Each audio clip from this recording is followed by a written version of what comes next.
Carrie Morgan was Cassie Ventura's former best friend, Carrie Morgan. She described witnessing Combs assaulting Cassie twice. Cassie for 17 years, but things went sour after she alleged that Diddy beat her with a wooden coat hanger and she signed an NDA. Did a single moment in court make Diddy lose all composure? You won't believe what set him off when Carrie Morgan, Cassie's best friend, took the stand. Cassie Ventura's former best friend, Carrie Morgan. She described witnessing Combs assaulting Cassie twice. The first time in a home Combs was renting in the Hollywood Hills. Morgan testified that, quote, "I saw him push her. I'm pretty sure he hit her." The second time allegedly happened in Jamaica. Morgan says they were in the bar area of a home when, quote, "I heard her screaming." She recalled guttural, terrifying screams. Combs faces the possibility of life in prison if convicted. He's pleaded not guilty and has denied all wrongdoing. The courtroom was buzzing with quiet conversations and the sound of shuffling papers as everyone settled in for what they thought would be just another day in court. The atmosphere wasn't exactly tense yet, but there was an undeniable heaviness in the air. Diddy sat at his table, composed, leaning back slightly in his chair. His legal team was beside him, flipping through notes and appearing confident, as if they had the day mapped out. The media, seated behind the courtroom barriers, whispered amongst themselves, cameras ready to capture anything remotely interesting, and then, to everyone's surprise, Carrie Morgan walked in, when things started to shift. Carrie wasn't someone most of the public had been expecting. Sure, her name had come up a few times, but few people anticipated the pivotal role she would play in this case. Cassie's best friend, Carrie looked calm but determined as she took the stand. The prosecution, clearly prepared, welcomed her warmly, while Diddy's side exchanged glances that could only be described as uneasy. Diddy's gaze followed her every movement, his previously relaxed body language slowly stiffening. The tone of the room shifted as Carrie was sworn in, and whatever confidence Diddy had displayed earlier started to waver. At first, it wasn't obvious to everyone in the courtroom that Diddy was unraveling. He's a man known for keeping his composure in high-pressure situations. But those watching him closely began to pick up on the subtle signs. His jaw tightened, he leaned forward, hands clasped together, his eyes narrowing as Carrie began speaking. It didn't take long before the tension became palpable. Witnesses present later described the moment as electric, with the entire courtroom hanging on Carrie's words, and, more specifically, Diddy's reaction. And then, it happened. Carrie said something that hit a nerve. Details from her testimony, explosive, personal details, poured out like gasoline on a fire. Diddy slammed his hand down on the table, his voice breaking through the otherwise quiet courtroom as he interrupted her testimony. Reports from media outlets described him as visibly furious, with one journalist remarking, "It was as if he couldn't hold back another second." Security guards in the room tensed up, clearly prepared to step in if needed, while the judge repeatedly called for order. But Diddy's outburst wasn't just a reaction, it was a full moment of unraveling. He pointed toward Carrie, shaking his head as he muttered loudly to his legal team, his demeanor a stark contrast to the controlled image he'd worked so hard to maintain. Witnesses later spoke to reporters, describing the chaos. You could hear a pin drop one moment, and the next, it was like the entire room was on edge. People were genuinely startled, one observer said. Another court insider mentioned that even Diddy's lawyers looked caught off guard, scrambling to calm him down. Cameras outside the courthouse caught a flurry of activity during the recess that followed, with reporters clamoring to piece together what had happened. But the real question looming over the room was simple: what did Carrie Morgan say that shattered Diddy's composure so completely? Whatever was in her testimony clearly had weight. Enough to crack one of the music industry's most unshakable figures. To understand Diddy's reaction, we need to know who Carrie Morgan is, and why her words carry so much power in this case. Carrie Morgan was on the stand. That was Cassie Ventura's former best friend. What did Carrie say happened after that incident? Cassie Ventura left the Intercontinental Hotel, went back to her apartment, her home, and there was Carrie Morgan waiting. She said immediately she saw the black eye that Ventura had testified Combs gave her after the freak-off got violent, and the whole reason why then the subsequent assault in the hallway happened. And then Carrie Morgan said about a half hour later, Sean Combs starts banging on the door with a hammer. It was not let in, but she said she heard him yelling, finally called some of Combs' staff members to try to get him to leave. Police were called, but Cassie Ventura said, and Carrie Morgan backed this up, that nothing ever came of it because Cassie Ventura refused to say anything about Sean Combs and what happened to her. Aaron, I have to ask you, because Combs was sitting just feet away from Don Richard and Carrie Morgan in court today. How did he react to seeing them and hearing all of this? He's been an attentive listener. In some cases, he would shake his head or nod along or consult with his lawyers, scribbling a lot of notes. This was an important part of the testimony because it made a turn, Eva. The jury had heard from Cassie Ventura directly about, in rather explicit terms, a lot of the sex acts. But the prosecution's whole case is that she was coerced into that sex because of the violence, the kind of violence that both Don Richard and Carrie Morgan said they witnessed. Now, the defense says there are other reasons for the violence. Jealousy, drugs, didn't have anything to do with coercing her into sex. But the prosecutors want the jury to hear these accounts to say that Cassie Ventura was not only telling the truth about being beat up, but that she had reason to then go along with Sean Combs' sexual. Carrie Morgan might not be a household name, but in this case, she's become one of the most critical voices. As Cassie's best friend, Carrie has come forward not just to support her, but as a key witness whose testimony could change everything. You have to ask, what does she know that others don't? What makes her words so impactful that they shook Diddy to his core? These aren't just questions people are asking out of curiosity. They're central to understanding why this trial has taken such a dramatic turn. Let's rewind a bit. Carrie Morgan and Cassie go way back, long before the cameras in the courtroom.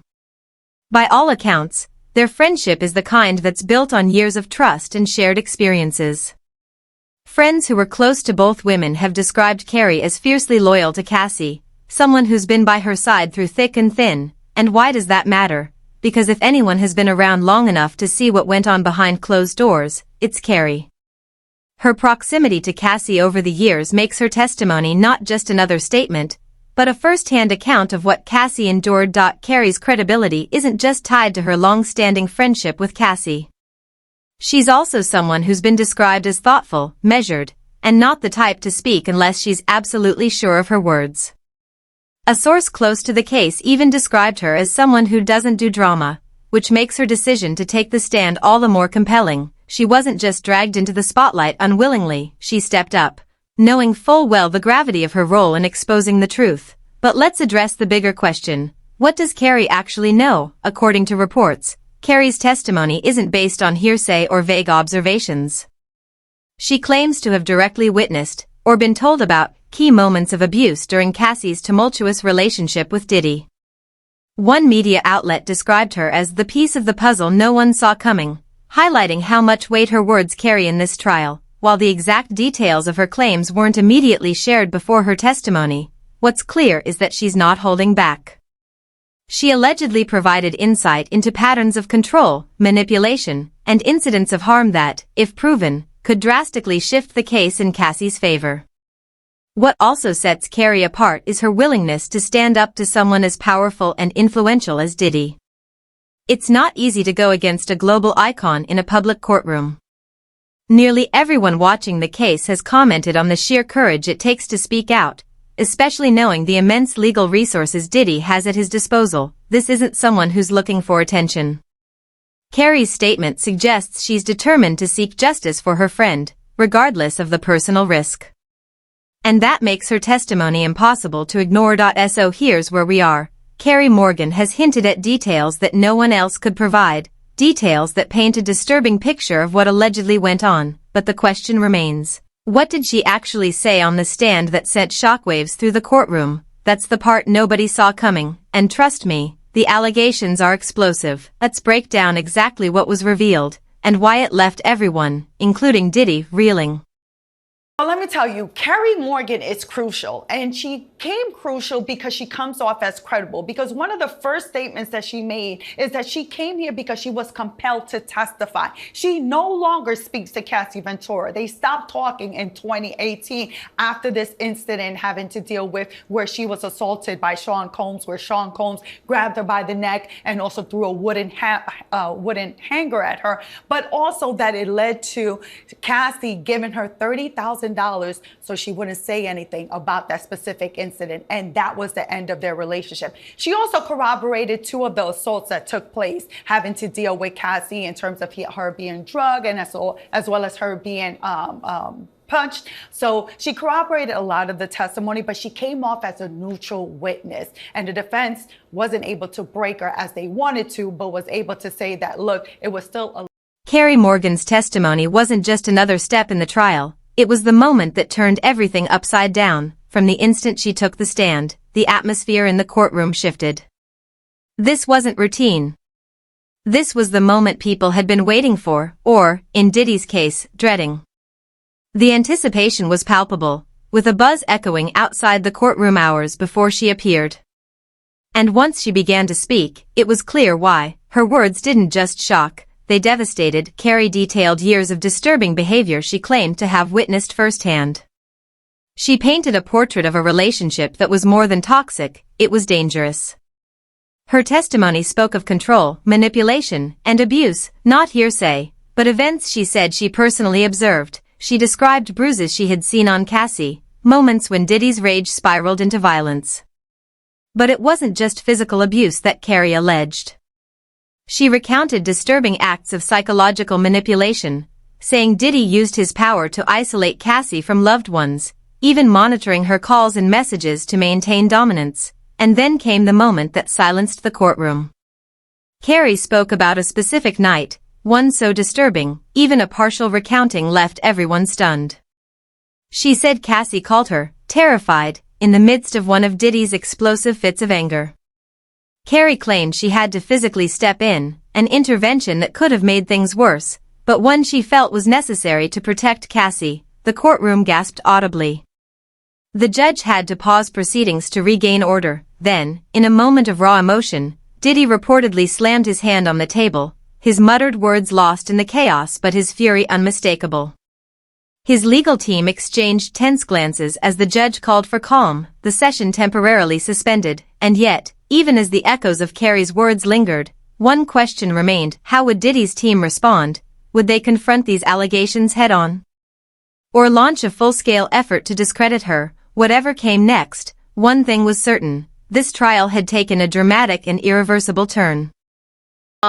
And I will say, I think she seemed to say things very matter of fact. There were definitely moments where there was a little bit of what I would call sass, which I didn't think was a bad thing. I think she represented herself very well, and I felt as I read what was being said, she seems like a very credible witness. I think this is going to be one that may stick out in the jury's mind because she was subpoenaed to be here. She is speaking in defense of Cassie, but at the same time, she was also very hurt by Cassie. Yeah. And the way that it all came out was very honest. So it's definitely an interesting one to go through. Yeah, I mean, she's giving a perspective that it feels more like, I don't give a crap about any of these people, so I'm going to give it to you straight. I've moved on from all this, but let's go do it. And not really throwing Cassie under the bus anyway, but no, clearly doing it more honestly. So, so she made it clear she was only there because of the subpoena. And she confirmed that she and Cassie, who met on a modeling shoot as teenagers, no longer speak because Ventura's boyfriend ate her. Now, was this Agnifilo the Costco lawyer did end up doing this or not? Yes, Mark Agnifilo, or as we lovingly call him, the Costco lawyer. Because it's just funny, there's this buildup of he's finally going to do something during this trial. It was our first chance to see Costco lawyer step up to the stand, Kim, right? So we'll get as there. we go through, let's see how he does, yeah? Yeah. It was... Diddy's legal team wasted no time striking back after Carrie Morgan's explosive testimony. The moment court reconvened, the defense moved swiftly, determined to regain control of the narrative. From their first question, it was clear, they weren't accepting Carrie's claims at face value. Their mission was to undermine her credibility and cast doubt on every allegation she laid out. Their strategy? Discredit the messenger to discredit the message. Cross-examination opened with a focus on Carrie's personal relationship with Cassie. The defense subtly painted her as too emotionally invested, suggesting her loyalty might have clouded her judgment. Would you say you've always taken Cassie's side, no matter the situation? One attorney asked. A calculated attempt to frame Carrie as biased and unreliable, they pressed further, suggesting that her bond with Cassie might have shaped, or even distorted, her recollection of events. According to courtroom observers, it was a deliberate effort to seed doubt. Was Carrie a reliable witness, or a loyal friend defending Cassie no matter what? Then came the timeline. Diddy's attorneys zoomed in on key details, probing the incidents Carrie described. Isn't it true you weren't physically present for all of these events? One lawyer asked, highlighting moments where Carrie may have relied on secondhand information. The aim was clear: poke holes, expose inconsistencies, and weaken the impact of her testimony, but Carrie didn't flinch. Her tone remained calm, her answers unwavering. So the defense changed course again, this time attacking motive. They floated the idea that Carrie's testimony was driven by personal grievances, not justice. Would you describe your relationship with Mr. Combs as positive before all this? A lawyer asked, steering the narrative toward potential ulterior motives. The implication was subtle but pointed. Maybe Carrie wasn't just a witness, maybe she had an agenda. The exchange grew so heated that the judge had to intervene repeatedly. At one point, when a defense attorney's tone crossed a line, the judge issued a sharp warning: this court will not tolerate disrespect toward any witness. Still, the defense's message was unmistakable. If Carrie's testimony had shaken the case, they were ready to fight tooth and nail to tear it down. Reactions to the defense's aggressive approach were mixed. Some courtroom insiders believed they successfully chipped away at Carrie's story. Others, however, felt their tactics backfired, noting that Carrie's composure may have only strengthened her credibility. As one observer put it, the real test will be whether the jury sees their questions as legitimate, or as a thinly veiled attempt to intimidate her. Now, the case hinges on what comes next, the evidence Carrie brought with her to court. If it's compelling enough, it could shift the trial's momentum once again, perhaps permanently. You two were best friends for 18 years, but now you haven't spoken with her since 2018. That's true. At the danger of being capital obvious, that's a long time. She's moved on. Objection. Why haven't you spoken with her? She did not support me after Sean assaulted me. I try that line at assault. I don't know what that means. Oh, I think it means I set the line at assault. I don't cross the line of assault or whatever. You reached a settlement with Miss Ventura? The money came from Mr. Combs. So this was after, I believe, she was assaulted by Diddy, that that in order to hush her up, Diddy gave her some money, or they settled it, however it is. That's a pattern that seems to be happening with him throughout the decades. So Agnifilo shows Carrie Morgan photos, then asks, do you know if Louise Hayes is a self-help author about self-affirmation? Yes. Why did you send him this with words of encouragement? I don't remember sending it. Okay. I want to show you a few more photos. But first, let's talk about the incident where he put his hands on your neck. Were you and Cassie using any drugs at the time? No. What did he say? He said, who is she cheating with? You went to an urgent care and not the hospital, right? Like she's saying just right as the answer. But you don't, the prosecutors. Oh, but you told the prosecutors it was bloody and you went to the hospital. I don't remember that. Look at this. And so this is material not shown to the jury. I see that I said that. Now in this, I think it's like now in cross-examination. I'm not sure what that means. Okay. I see that I said that. Do you remember Mr. Agnifilo asking you about an incident in LA? Objection, overruled. And he hit her like in Jamaica, arguing. Okay. That's what it is. Okay. I'm sorry. Let me go back. So they were doing right here. Agnifilo is Diddy's attorney. That's why I wasn't understanding. So they did the cross. All right. So now this is the prosecutors again asking her questions. They get to come back up. So that's who's asking. That's just like, why is Agnifilo asking a question about herself? Carrie Morgan didn't just walk into court with a story, she came armed with evidence. Her testimony wasn't built on vague memories or hearsay. It was backed by tangible proof that stunned the courtroom and shifted the trial's trajectory. What began as a deeply personal account of alleged abuse quickly evolved into something more, a detailed, documented, and emotionally jarring case that left many in the room shaken. So what kind of evidence did she present? According to multiple courtroom insiders, Carrie handed over text messages, photos, and audio recordings that directly supported her claims. One batch of texts allegedly showed real-time conversations between her and Cassie, messages sent during the periods when the abuse was said to be occurring. In these texts, Cassie reportedly reached out to Carrie in distress, describing incidents of violence, control, and fear. As excerpts were read aloud in court, the room fell silent. One observer described the content as chilling. Even the judge, typically composed, seemed visibly disturbed by the details, but that was just the beginning. Carrie also submitted photos she claimed Cassie had sent her, images of bruises and injuries that matched the timeline of her testimony. These photos, admitted into evidence, were described by journalists as graphic and heartbreaking. The courtroom remained still as the prosecution showed the images. Carrie testified that Cassie sent her these pictures not just for documentation, but because she was afraid of what might happen if she tried to leave. Then came the recordings, perhaps the most damning evidence of all.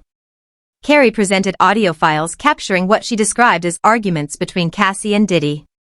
In one recording, Diddy could reportedly be heard yelling aggressively, his tone aligning with previous testimony about his explosive temper. One clip allegedly included threats that rattled even the most seasoned court attendees. While Diddy's legal team argued that the recordings lacked context, many said the tone alone was impossible to ignore. One journalist wrote that the courtroom froze in place, the tension so heavy it felt suffocating. Some jurors appeared visibly shaken as the recordings played. This wasn't just he said, she said anymore. Carrie's evidence added weight to every word of her testimony. Her presence in court was no longer just impactful, it was pivotal. So where does that leave the trial? With the introduction of Carrie's evidence, the balance of power in the courtroom has clearly shifted. Her testimony, now bolstered by concrete proof, has changed the scope of the case. She hasn't just accused, she's backed it up, and in doing so, redefined the stakes. But this trial is far from over. As powerful as these revelations are, they may only be the beginning. The question now is how the defense will respond, and whether any new evidence will emerge to either support or challenge what's already been laid bare. This trial isn't just about Diddy and Cassie anymore. It's about the courage to confront abuse, the cost of speaking truth to power, and the systemic silence that often protects the powerful. Carrie Morgan's testimony just changed everything, and if what we've seen so far is any indication, what comes next could be even more explosive. Let us know your thoughts in the comments below. Don't forget to subscribe and stay tuned. This story is far from over. Carrie Morgan didn't just walk into court with a story, she came armed with evidence. Her testimony wasn't built on vague memories or hearsay. It was backed by tangible proof that stunned the courtroom and shifted the trial's trajectory. What began as a deeply personal account of alleged abuse quickly evolved into something more, a detailed, documented, and emotionally jarring case that left many in the room shaken. So what kind of evidence did she present? According to multiple courtroom insiders, Carrie handed over text messages, photos, and audio recordings that directly supported her claims. One batch of texts allegedly showed real-time conversations between her and Cassie, messages sent during the periods when the abuse was said to be occurring. In these texts, Cassie reportedly reached out to Carrie in distress, describing incidents of violence, control, and fear. As excerpts were read aloud in court, the room fell silent. One observer described the content as chilling. Even the judge, typically composed, seemed visibly disturbed by the details, but that was just the beginning. Carrie also submitted photos she claimed Cassie had sent her, images of bruises and injuries that matched the timeline of her testimony. These photos, admitted into evidence, were described by journalists as graphic and heartbreaking. The courtroom remained still as the prosecution showed the images. Carrie testified that Cassie sent her these pictures not just for documentation, but because she was afraid of what might happen if she tried to leave. Then came the recordings, perhaps the most damning evidence of all. Carrie presented audio files capturing what she described as arguments between Cassie and Diddy. In one recording, Diddy could reportedly be heard yelling aggressively, his tone aligning with previous testimony about his explosive temper. One clip allegedly included threats that rattled even the most seasoned court attendees. while Diddy's legal team argued that the recordings lacked context, many said the tone alone was impossible to ignore. One journalist wrote that the courtroom froze in place, the tension so heavy it felt suffocating. Some jurors appeared visibly shaken as the recordings played. This wasn't just he said, she said anymore. Carrie's evidence added weight to every word of her testimony. Her presence in court was no longer just impactful, it was pivotal. So where does that leave the trial? With the introduction of Carrie's evidence, the balance of power in the courtroom has clearly shifted. Her testimony, now bolstered by concrete proof, has changed the scope of the case. She hasn't just accused, she's backed it up, and in doing so, redefined the stakes. But this trial is far from over. As powerful as these revelations are, they may only be the beginning. The question now is how the defense will respond, and whether any new evidence will emerge to either support or challenge what's already been laid bare. This trial isn't just about Diddy and Cassie anymore. It's about the courage to confront abuse, the cost of speaking truth to power, and the systemic silence that often protects the powerful. Carrie Morgan's testimony just changed everything, and if what we've seen so far is any indication, what comes next could be even more explosive. Let us know your thoughts in the comments below. Don't forget to subscribe and stay tuned, this story is far from over.